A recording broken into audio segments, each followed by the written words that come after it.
Hi guys, so welcome sa tuang first programming tutorial sa atoang second sem nga programming na to. Well, since medyo na-delay ang video, a lot of things happened, but at least karon we're back on track na, no? Okay, so katong na-discuss na to sa cellphone, katong sa pang CP nga version lahi pud sa desktop. Okay, there are different daghan og daghang kalahian gamay ang desktop kumpara daghan kamay. So daghang kalahian ang desktop sa mobile. Sa mobile mo auto configuration na to, while sa desktop is natay ginasunod nga kumbaga murag setup ni server na to, which is SAP ang atong gamiton nga server. Okay, ayun, so we will start right away kung saan to siya pag-install, and then following the next videos tackle na to na pod ang PHP, pero kuan na lang, medyo review na lang ta. Okay, so let's get started na guys. So I have here my browser, no, Chrome. So basically unsay atong buhaton sa tuang programming 2. So, kung pag-amune na screen. Then, okay. So, basically, first, ang atong kinahanglan is katong tulo nga nasa Google Classroom, di ba? So, katong mga naka-install na og SAMP, nakapara na silang system through computer or PC. Well, congrats, no? Di na mo kailangan nga tudluan para ma-install ninyo. For those nga wala pa, well, para na sa inyo nga video kung giapas gyapon nato ni siya.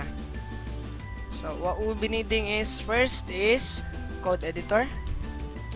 Of course, code editor is diri nimo i-type imong code. Natural, di ba? Gitawag sa code editor. Then second is a server. Kinahanglan tong server. So I'm not strict with any servers nga gamiton, but I prefer you use some. Kay mo po'y gamiton ako o mo'y ginagamit na ako currently, no, except for the advanced programming languages such frameworks nga di na kailangan of server, built-in na yung server, kumbaga na siya iyang kagalingon na server sa application. But as of now, ang ato ang basic na to server is SAMP atong gamiton. So there are different kinds of server, napay WAMP. Then kung nakagamit mo Laragon, good start po ang Laragon, okay po na siya gamiton. So, but I prefer SAMP good ta, okay? So, pero kung gusto mo magpakuan, magpalahi-lahi kunuhay, pwede ra po. Ito. So, narisa na to. Then the third one is the website called W3 Schools. Well, dili ta mo ginalimit sa inyong resources nga pwede niyo tun-an about web programming, no. There are different resources nga nindot dira, but the popular one is W3 Schools. Diri gyud ko nagkat-on o nasugod og kat-on og web. And ang nakanindot niya kay ang UI niya, user interface, mo ginatawag na to user interface. So by the way guys, be minded of the concepts or the words that we'll be tackling, no, kanang mga one good such as UI, meaning ana user interface. O yung kag GUI mo na graphics users interface. As for syempre nag-web naman mo, nagsugod naman mo web, so probably kung kaabot na mo third year ninyo na ginatawag nila UX. Yun. So, muna yung ginatawag UX, user's experience. So, meaning dapat magbutang mo og mga UI ninyo kanang dali ra gamiton sa user. So, gamit kay siya probably sa mobile, no? Kanang dali na lang kayo, swipe yan, nanadya tanan, no? So, mana. Okay? So, ayan, W3 Schools atong gamiton. So, let's start, no? Let's start with W3 Schools since na naman So, actually, nga W3 schools nga pang app. Kung ma-download niyo to, kung nakanindot, kung naa pa to siya katong offline, but murag wala na tong offline man good, ilahang gi-down nila is because it is illegal, murag illegal to nilang gibuhat. Dili pwede. So ang official nila, na sila official app dito pero kinahanglan og internet. But if you want nga na offline, you can search Google Chrome. There are lots of applications nga W3 schools offline, okay? So ato na to si W3 schools. Unsay naan niya? So open na to sa kay Chrome. Yun, so ang na-address niya is kompleto na sa tutorials na HTML, CSS. This is the basics for web, no? So actually, ang atuang subject is programming, focus on programming. And to tell you frankly, HTML and CSS are not programming languages, okay? So kung makita ninyo unsay meaning ni CSS ani HTML, HTML is a where are you? So yan, HTML stands for Hypertext Markup Language. So describes the structure of a web page. Actually guys, I will be using a little bit of HTML such as the basics kani. Dapat natay doc type na HTML, then na head, na title, na body, and H1 na paragraph. So actually guys, we'll be tackling a little bit no. So i-tackle na lang po nato ni para di mo maglibog kay some of you gibuhat niya natoy isa ka estudyante nakita nako. Tanong kayo kay ang body gisulod niya ka head. So actually si body is a different tag, si head po different tag. So natay ginatawag nga parent-child relationship. So meaning si HTML mo nilang parent, di ba? Sa sulod ni HTML naa si head og si body, meaning si head og si body igsuon sila.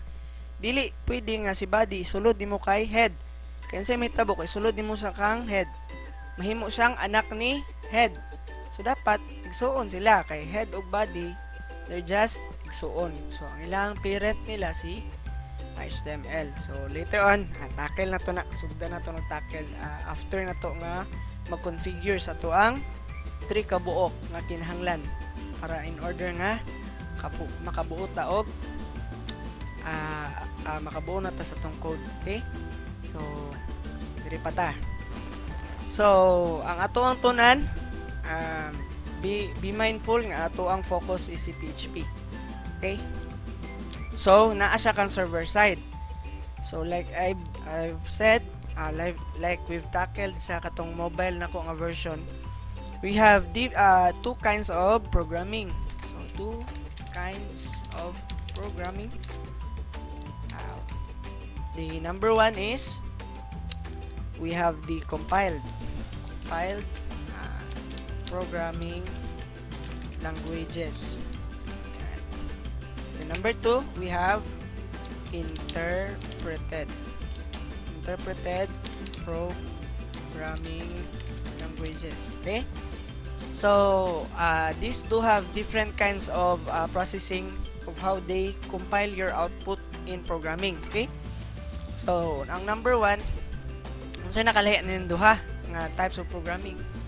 By the way guys, we have a lots of programming languages. So kung i-search niyo na programming languages, so i-search niyo na, daghan kayo, na C, na Go, na C++. So daghan kayo, no? Ito ang i-open para makita gid niyo guys. Yun, si Python, we have Kotlin for Android, we have Java, kato yung programming one, di ba, si Java. Then we have JavaScript, Node.js, mo ni ginatunan na ko ron, medyo advanced na siya. Si JavaScript is the light version of Node.js. So diri ka masugod basics. So client side di siya. Later may baon niyo sa na client side o server side, okay? So naapod si TypeScript, lahi po na siyang na programming language. Si Go wala pa ko kasulay pero nakabutang dire is the fastest replace language like Java and C++. So then we have Swift for mobile applications, gamit na siya og gaming. So yun, so those are just a few to name, guys. Daghan yung kay programming languages. Kung i-search ninyo, tinudon yung search ang web. Actually, daghan yung programming languages, okay? So ang pinaka kuan gyud basics yun kayo, ginatawag na to nga ginatudlo gyud basta programming 1 or programming 2 is Java gyud. Okay? So karon balik ta sa compiled ug interpreted. So unsay naa sa compiled? Ang compiled language is kinahanglan execute sa niya ang kinatibuk-an nimong files. Execute files before showing output. So meaning ang buhaton niya i-execute sa niya tanan files, tapos makita niya nga naay kulang or naay error, naay kulang siya dependencies, di siya mo run.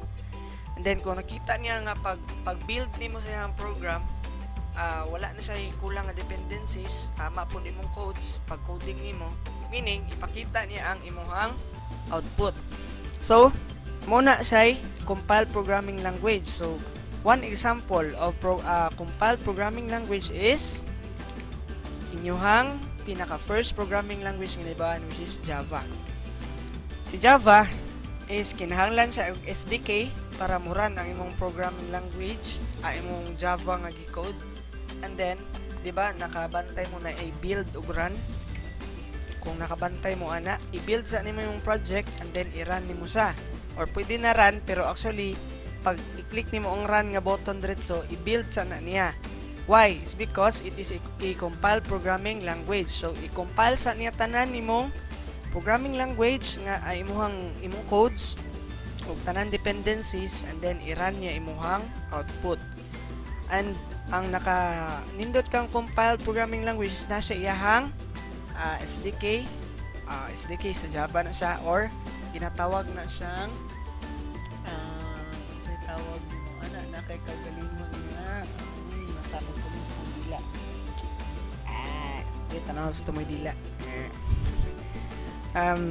SDK, or kung sa uban nga mga kuan mo na ginatawag nila kanago SDK basta guys kanang murag kinahanglan sa nimo niya siya install para muran ang imong code. Ana siya ba? We have antay tawag guys, kalimot ko guys.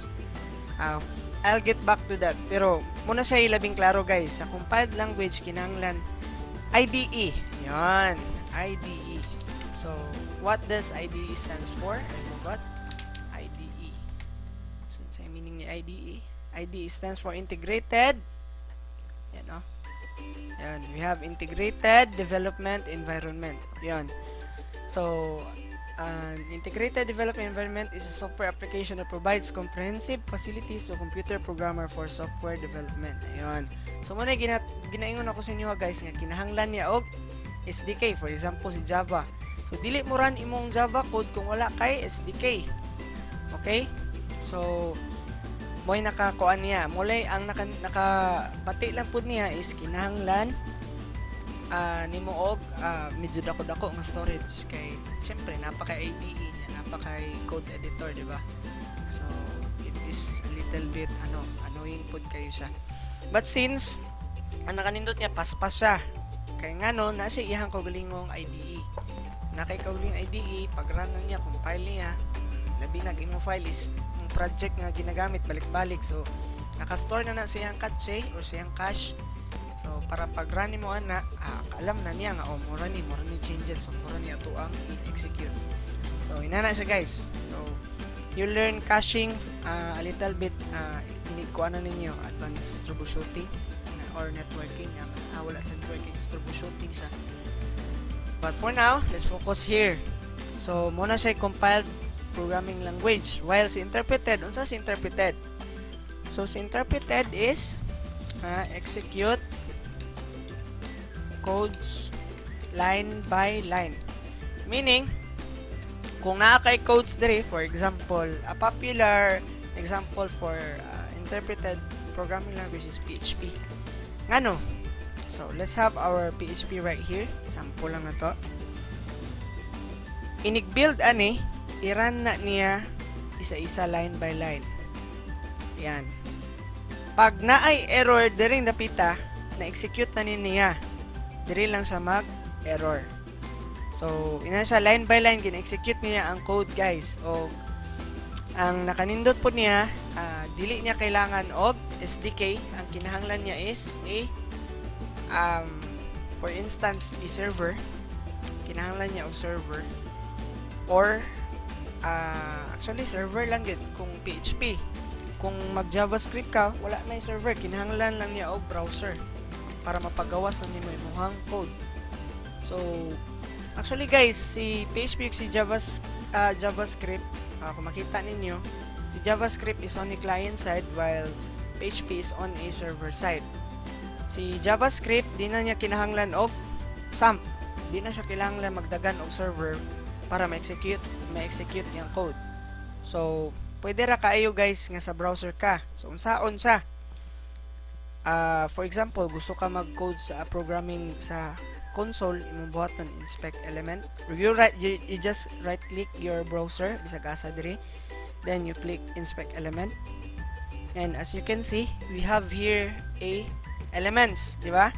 So makita ninyo mo ni siyang HTML ni siya. It's because you are running in a browser. So ang ipagawa si browser is an HTML page. Okay? So, kung makita ninyo ng console, you just click the console and then diri ka mag-program sa imuhang JavaScript.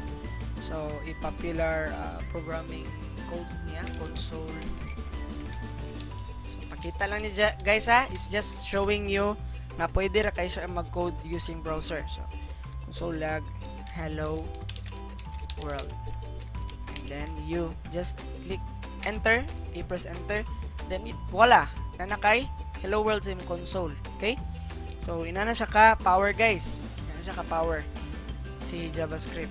But since we are for the server side, ang naka down lang manggod ni JavaScript guys, wala siya capability nga mag-save sa database. Unlike si server side is on the line of MySQL database. So, pwede na siya code na makasave ka og sa database. Okay? So, nana siya diri guys. Sana to. Yan. For instance, nani. Yan. So, nasa code. So, saon mo na siya pag save dito.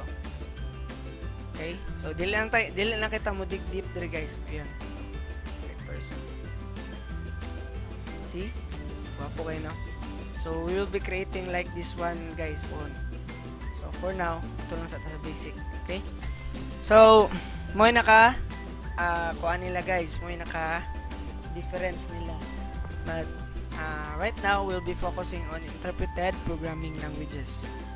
And to be particular, PHP language, okay? PHP programming language. Okay. So, yun guys. Muna tong focus, okay? So, balik ta. So, manatakan W3 schools guys ha. Then, we tackle about the two kinds of programming as an introduction, no? Okay. Discussan na to. Karon, we'll dive into a server. Karon, kung sa di si server, nganong kinahanglan na to og server? So, I want to discuss this one guys kay medyo libugan mo ani. Daghan gyud naglibog sa inyo guys, okay? Server and client. Okay. So, in a real world example, we have a restaurant. Okay, let's call the restaurant. So, atay restaurant. And then, si server will put it in as a mo ni tighatag og pagkaon, or let's say the cooker na lang para di libog. Cooker kanang tigluto ba, chef na lang, chief chef de ana chef ano mo chef, CH basta na chef, okay, tigluto. Then we have our client, which is our customer. Okay, so karon si customer nisulod sa restaurant kay unsa, para mukaon. Karon order siya pagkaon, let's say order request, unsa yang gi-request, food. So karon request siya food, which is i-process ni chef. Pag human yung process ni chef, human yung luto, ibalik niya ang food kang customer.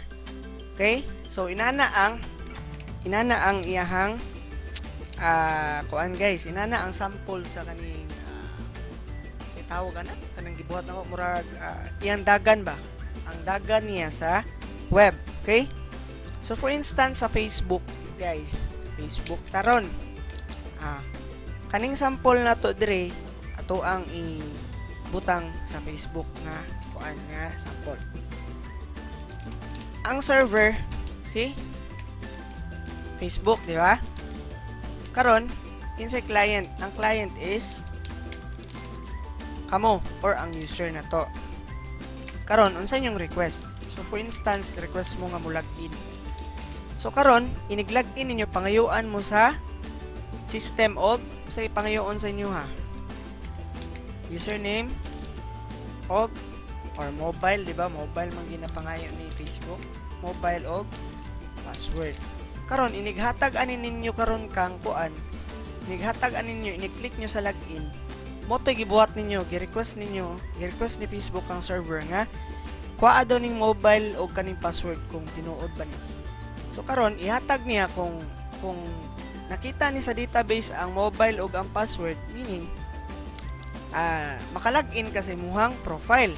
If dili, pakita siya og wrong password or email, di ba? Or mobile, di ba? Mali. So inana pud ang way sa magbuhat og system, guys. We have our server, which is mag-process siya, mangayo siya kan database sa inyong gipangayo ni client. So karon pag pangayo ni client, ihatag nato kang server, i-process ni server, and then kung unsa may ibalik ni server, either mali ang password or tamang password, ihatag na niya kay client. So that's how system or the web application works. Okay guys, so kung mag-build tawag system, muna yung naon ninyo, natay client, naatay server, muna ginatawag na tong back end, and then muna ginatawag na tong front end. Okay, sa front end dira nimo makita to imong form, di ba? Katong form niya sa Facebook. O si back end dili niyo ni makita kay gina-process ni imong request through sa likod sa server. Sa server na siya nga site, okay? So di mo maglibog ana guys. Di na siya libog, okay? So ipakita na gyud nato kung unsaon gyud ang server of client nga relationship. Okay guys? So karon ang ato ang buhaton sa server ta nga site, okay? So ayan guys. So that's why kinahanglan nato og server. Karon asa nato ma-download sa server? So katong ginaingon ako guys, instruction ako sa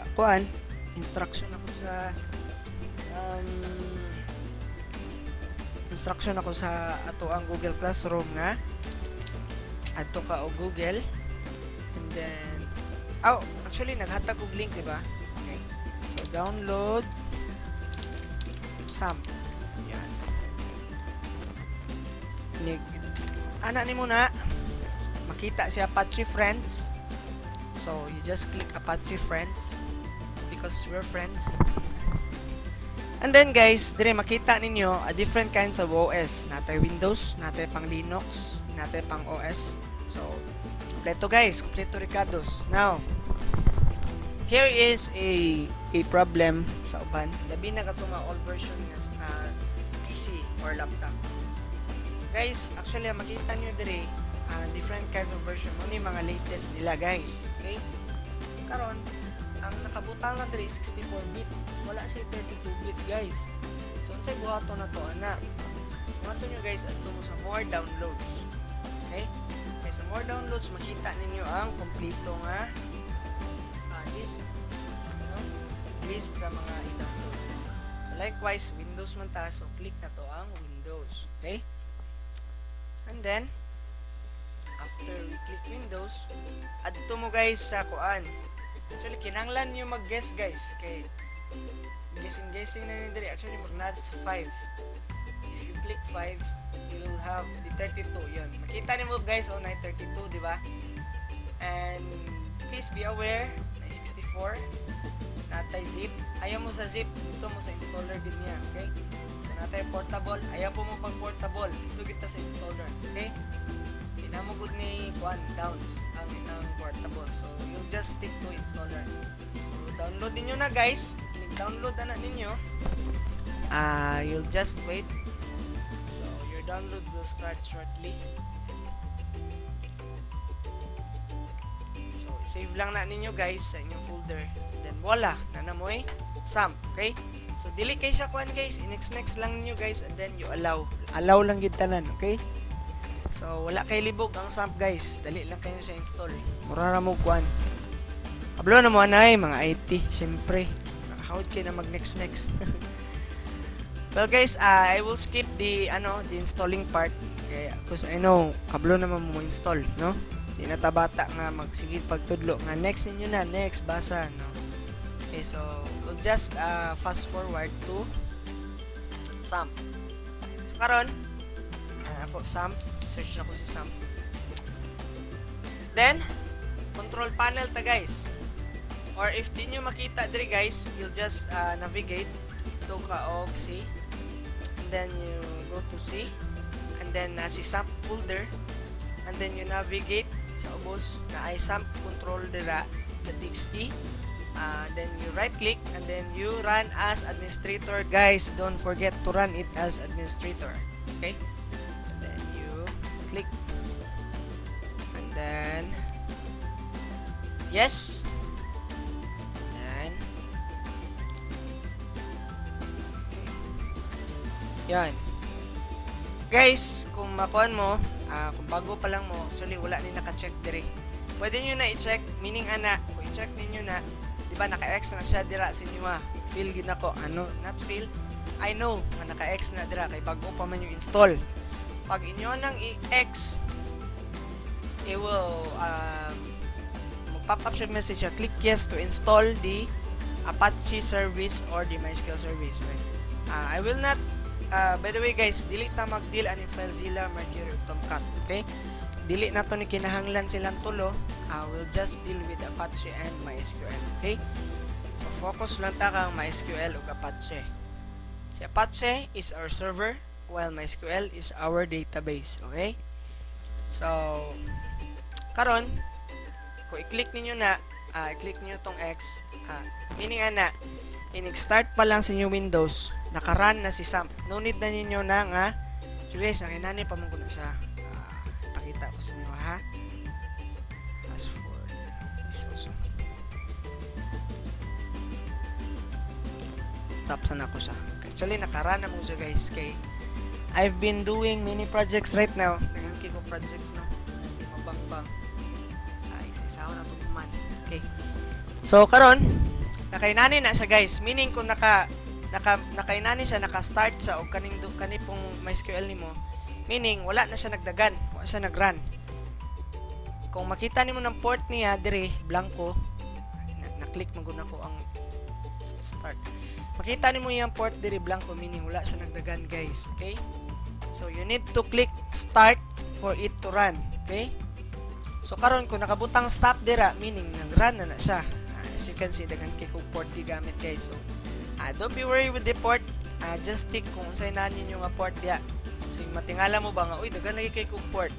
We will tackle that one in advance, more advanced na to nga projects. But right now, I want you to stick with your kung unsay na dira, tama na siya. Okay guys? So karon running na. congratulations, no? Na mo inyong server. So karon, kung saan niyo pagkabalo nga running niya yung server. So this one, daghan kay mo classmates nga naglibog ani diri dapita nga part. So unsay type na to sa inyong browser guys, makabalo mo nga nag-run na inyong server. So you just need to type localhost. Okay? Enter niyo ana, you will be directed to SAMP Apache MariaDB plus PHP. Take note guys na ay PHP. Okay? Meaning si server automatic na niya og install si PHP para sa imuha. No need na nga install pa nimo si PHP og mano-mano. Actually si PHP guys is independent, free source siya nga server. Pero karon gi-install na niya na siya. Si MariaDB is our PHP MyAdmin or MySQL database. Okay? So we'll be using database later on our advanced course also. So be minded with this. Kung gusto niyo mag-study na advanced ani, pwede ra pod. But di lang sa nato nihilabtan. So mo niyahang patunay guys. O mo ni imong patunay nga working imong server, imong SAMP. So congratulations. As for error, kung namo yung mga error guys, kasagara ginabuhat ana is ginakuan lang siya guys, gina-reinstall siya, uninstall mo balik. While SAMP, message ko, basig bizarre kay ninyo ang mga error diha, okay? So mo ninyo hang makitaan guys. Now man na natong install si server, the last one that we will be installing is our code editor, okay? So guys, I will just leave no, basta we know nga working natong server. Don't worry guys, mabalik gyapon tani later sa tuang topics, okay? So adto ko og Google, then you click download code editor, VS Code, download VS Code. Guys, like I've always said, ginabalik-balik na ko og ingon.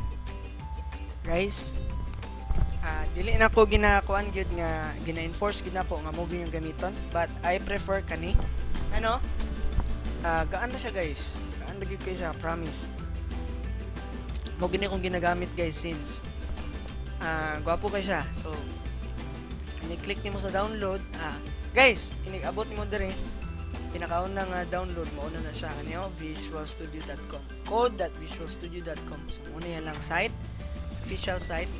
And also it is a free na siya, free source. So kay bayaran ni guys. Because there are some guys ang ginabayaran ang code editor, okay? So kani is free. So like always, na 64-bit, na pang 32-bit guys. So by the way, kung wala mo kabalo kung sa architecture sa inyong OS, you can click this one, and then you right click computer, and then properties, then voila, makita nimo dire kung sa ka nga system type. Naka 32-bit ko, so meaning 32-bit akong install, okay? While kung naka 64 ko dire, 64 nakabutang sa inyo ha, pwede mo ma-install og 64, okay? So like always, skip na ko ang downloading part o ang installing part because dali lang yun siya install. Next lang siya. Then, ipakita na nako sa inyo ang Visual Studio. Kani. Okay. So, i-click ana. Yan. Pakita na tong full screen. Tada! Nanakay, code editor. Sa imong code editor, guys, muna ako ang latest project ron yung ginabuhat. So, don't be minded, daghan kayo, no? So, later, mag-create po mong inana kadaghan, guys. Actually. But for now, let's just skip. Wala ta mo ginahadlok, ha? Wala ta mo ginahadlok. So, saan pa yung new window? Reopen. Gusto ko blanco. Okay, good. Kanib lang ko. So, yan. We have our code editor. And, right now, kompleto na ang ato ang task, which is i-download ang tulo. or makita ang tulo. Actually, hindi niyo na to i-download. Pwede niyo i-download sa app. But for now, nakita na nato ning tulo, na-explore na nato. We will go dive in sa paghimo niyo project. Okay? So guys, daghang kay pangutana unsaon ninyo pagbuhat og project folder. Well guys, sa PC, sa mobile mo dali ra kayo to, kay i-configure lang nila, then kuha sila ng project folder, and then start na. Sa ato sa PC guys, lahi, because we have a specific file destination kung asa na to ibutang ang atuang project folder. Okay guys, so karon I will navigate, sundan lang ko kung asa ko padulong guys, makita ninyo ron. So ato tag C, we have htdocs. Okay guys, karon si htdocs. Si htdocs is the muna ginabutangan sa mga project folder ni SAMP guys. So muna ginaingon ako specific folder na butangan o mga project folders. Okay guys, so di mo pwede guys nga magbutang mo bisag asa, ibutang niyo downloads, butang niyo documents, dili siya pwede guys. Kinahanglan na si specific folder nga butangan.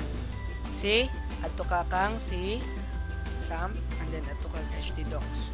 So diri nimo ibutang, diri ka mag-create og project folder. So karon, let's say buhat ko project folder, project prog2 na, prog2. So karon si prog2, i-open na to kang file, then open folder. Kung nakanindot kang Visual Studio guys, anong ganahan ko is because pwede nimo diri na diretso ang open nimo yung project folder guys. So project folder, hindi ka mag-open. Error na po ka? I know. Pag nasi naka-open nga, whatever. Wala. So, open folder. Pag open folder. Error siya guys. Sensa kayo guys kaya ang ginagamit magod nga PC karon is katong low grade yun. So, wala pa tay ipon. Para mag-upgrade. So, for now, saga lang sa tao mga low grade ng mga unit guys. So I'll open Visual Studio Code. By the way guys, nakakapi ko while nag-tutorial sa inyo para easy lang. So to tag file again, we have open folder. Yan, open folder na siya. We'll navigate to C and SAMP, htdocs, and then will open prog2. Select folder. Karon pag select folder niyo guys, click niyo niyo kaniyang duha ka buok. Ay wala niyo gi-open, bastos. Again, open folder. Or gi-open na to niya, lag lang gid siya.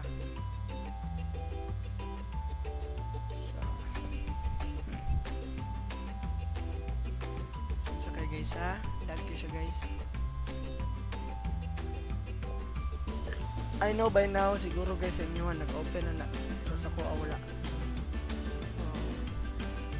I have to quickly fix this one. So siguro ako na sa i-close si Chrome kaya dako kayo siya og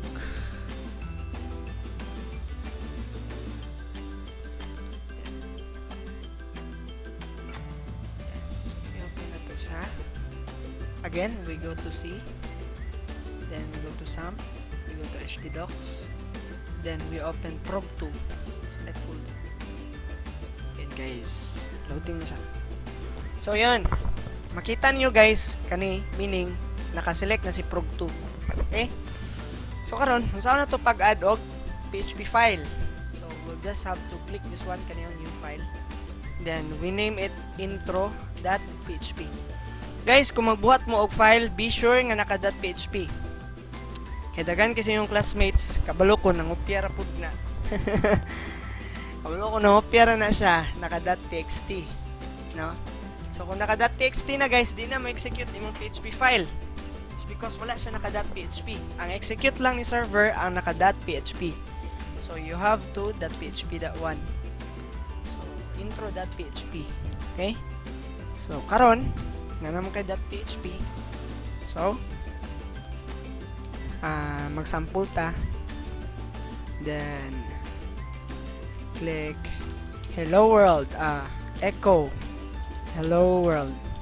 So sa mga wala nakabalo sa syntax sa system.out.println sa PHP, echo ra. Wala na ilain. 'Di ba sa Java we have system kasol pa kayo .out .println and then hello world. 'Di ba? Ano man to? Pero dire echo lang. Echo lang maka-print na ka og hello world. So nana kay intro.php guys, 'di ba? Problema nimo ron kung saon nimo siya pag-run. Problema ta, 'di ba? So, you open your Chrome. Yan. Isa lang. Ayo duha Luoy kay akong PC. Ayun. So, nag-open siya guys. Usay buhaton na to guys para ma-access na to. You type localhost gihapon. See? Di ba yung ko magamit gihapon si localhost. But karon instead nga i-enter nimo siya diretso, di ba? Gi-enter mo na to tong last time. Muna mapakita ni siya. Si welcome to SAMP. Kanay di ba mapakita siya. Ayun mong buhaton guys para ma-access nimo yung project. Katong project folder nimo, ang name sa imong project folder mo i-access mo diri. So sa to ang name sa tong project folder is prog2, di ba? So prog2 imutang prog2. Inig-enter nimo ana, guys, mo pakita dayon ang directory sa tanan nimong PHP nga naa sa imong prog2. And sa karon we have 1, di ba? Mo ni atong gi-code diri sa tong code editor. So i-click lang nimo na guys para ma-execute and voila, na nakay hello world. So ina siya guys. Nana lang mag-execute guys sa SAMP sa atuang sa PC. Okay, lahi ta.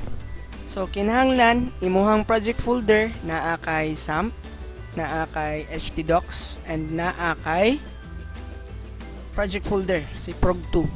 So si prog2 karon imong gi-access dire, but first you have to type localhost and then ang project folder. Okay? So karon ini project folder nimo mo gawa si directory. So karon kung mag-add pa tag isa guys, so let's say atong variable ninyo, variable nga assignment, variable.php. Yan. Copy paste gyapon ako ni. So say may tabo, inig-refresh na to. Yon, nanay kaduha which is variable.php. So i-click na pud mo na, mugawas na pud siya. Ay ganon lang guys, na lang kadali sa PC guys. So dire na to putlon. This will be the introduction for the PC. Then next na to ani mag-lesson tagamay kang HTML and then tuloy-tuloy na ta kay PHP. Okay? Hutdo na to sa HTML, si HTML atong kinahanglan and then we go to PHP. Okay? Okay guys, so that's all. Thank you. See you to the next lesson guys. So please like and subscribe guys. Kung mga nag-like ha, basta makita na ko ng mga nag-like, bantay lang ng mga di mag-like. Okay guys, so that's all. Thank you for watching.